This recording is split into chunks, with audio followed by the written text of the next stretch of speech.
आप मत मानिए, आप ना मानो ज्यादा अच्छा है आपके लिए, क्योंकि आप अनुभव करिए। आपको तो अनुभव से सीखना है ना। अनुभव होगा, अच्छा लगेगा, तब मानोगे कि ऐसा होता है। नमस्कार, हर हर महादेव।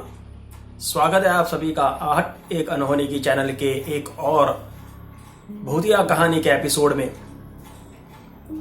यार, कई बातें कई बार ये बातें इस चैनल में दोहराई गई हैं। आप लोगों ने भी इन बातों के बारे में लोगों से सुना होगा कि कोई भी नई चीज लेते हैं, घर में कोई वाहन लेते हैं या घर लेते हैं तो पूजा पाठ करवाना चाहिए, करवाया जाता है, शांति पाठ करवाया जाता है। तो लोगों को समझ क्यों नहीं आता है आजकल, क्या पूजा पाठ करवाना या शांति पाठ करवाना ये लोगों को क्या बैकवर्ड क्लास में डाल देते हैं? आप ये समझते हैं, आपको ये लगता है कि अगर पूजा पाठ करवाएंगे तो हमारे एडवांस हम जो अपने आप को बताना चाहते हैं वो नहीं रहेंगे। अरे, जो मुसीबत में पड़ते हो उन मुसीबत से बच जाओगे। आज की कहानी भी दोस्तों कुछ ऐसी ही है। आइए बढ़ते हैं सीधा कहानी की ओर। ये कहानी है सुबोध की। सुबोध थोड़े बहुत पैसे इकट्ठा करके ये एक ट्रक चलाना चाहते थे, ट्रक ड्राइवर थे, लेकिन खुद का ट्रक खरीद करके अब आगे अपना धंधा बढ़ाना चाहते थे। तो उसके लिए इन्होंने थोड़े बहुत पैसों का जुगाड़ करके कुछ एक सेकंड हैंड ट्रक देखा। जो सेकंड हैंड ट्रक भंगार में ही था, मतलब काफी जला हुआ जैसा ट्रक लग रहा था, लेकिन काफी सस्ते में, मतलब काफी ज्यादा सस्ते में, 1-1.5 लाख रुपए में ही उन्हें वो ट्रक मिल गया। और उसको लेकर के उसके ऊपर रिपेयरिंग काम करवा के, जो बनाना था वो सब करके, कलर करवा करके करीबन 3.5-4 लाख रुपए में सुबोध ने ट्रक तैयार करवा लिया। अब ट्रक तैयार हो गया। जो नया अगर खरीदने के लिए जाते तो करीबन 20-22 लाख का मिलता, वही ट्रक इन्होंने 3 से 4 लाख में तैयार कर लिया। तो बहुत खुश हो गए। कोई पूजा पाठ नहीं करवाया, नई चीज लो, पुरानी लो, कुछ भी लो, लेकिन घर पे लेके आते हैं। अरे, पुराना ही ट्रक सही, लेकिन घर पे लेके आए तो लाए तो नया ही हो।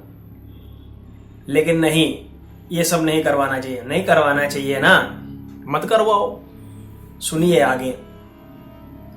सुबोध ने सीधा ट्रक मार्केट में उतारा।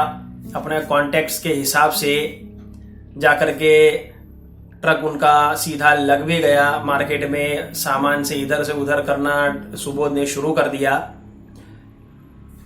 जब माल लेकर के एक शहर से दूसरे शहर जाना होता, तब इनको कई बार अपने ट्रक में छोटी मोटी चीजें महसूस होती थी।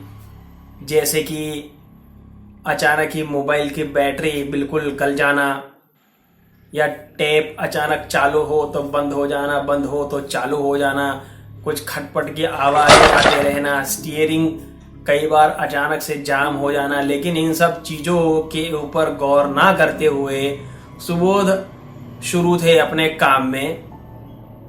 ऐसे ही करते करते कुछ काम धंधा आगे बढ़ गया। काम धंधा आगे बढ़ गया तो उन्होंने अपने साथ में क्लीनर को भी रख लिया।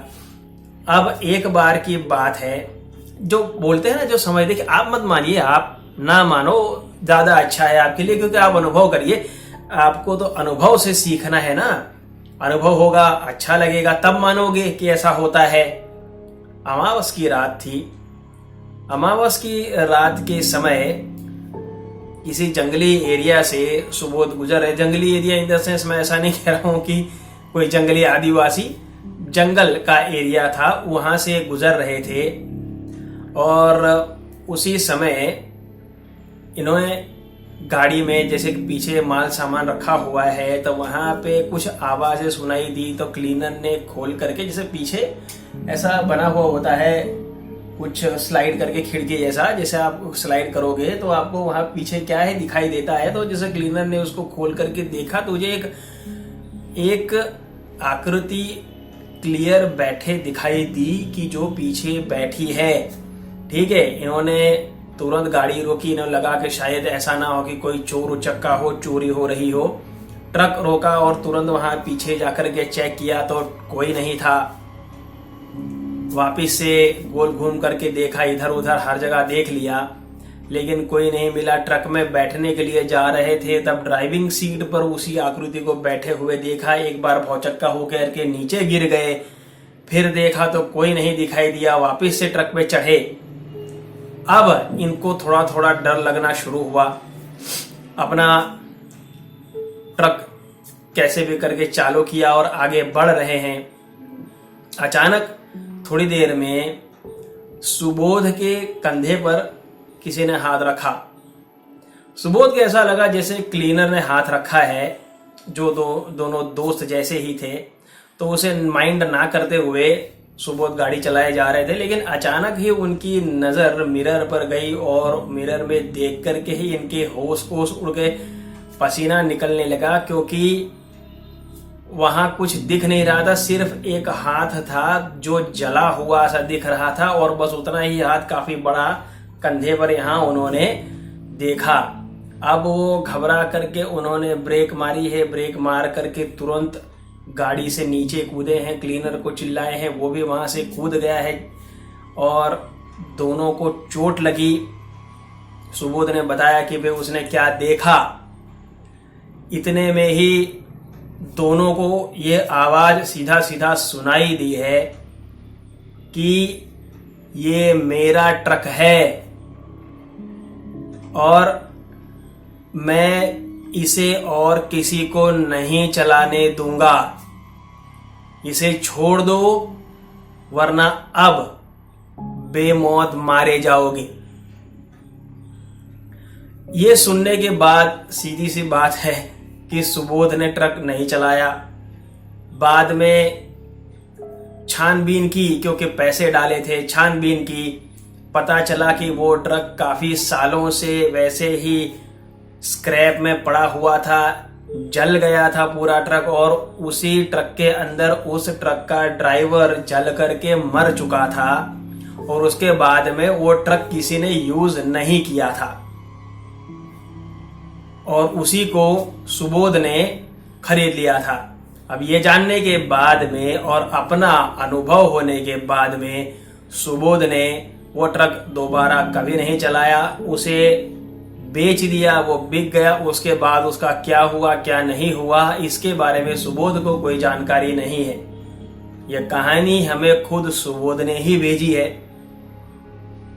मैं एक चीज समझ नहीं पाता हूं कि आप कोई भी चीज कभी भी लेते हो तो पूजा पाठ क्यों नहीं कराते हो, लेकिन क्या है आजकल की पीढ़ी को हर चीज में साइंस देखना है। बच्चों, साइंस के पहले आध्यात्म आता है, धर्म आता है।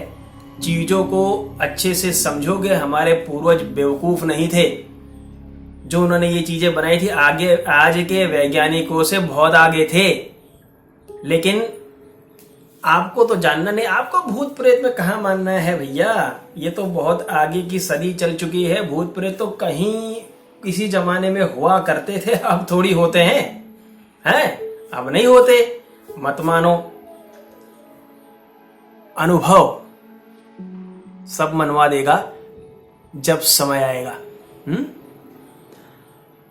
आहट कानूनी की चैनल पर भूतिया कहानियों का सिलसिला ऐसे ही चलता रहेगा। अगर अपनी कहानी इंटरनेट पर सुनना चाहते हो और चाहते हो कि लोग आपकी कहानी सुने, आपके अनुभव से कुछ सीखे समझे, तो बिल्कुल मुझे मेरे ईमेल पर भेजिए जो मैंने डिस्क्रिप्शन बॉक्स में दिया है। मिलते हैं एक और भूतिया कहानी में अगले एपिसोड में। तब तक के लिए हर हर महादेव, जय श्री राम।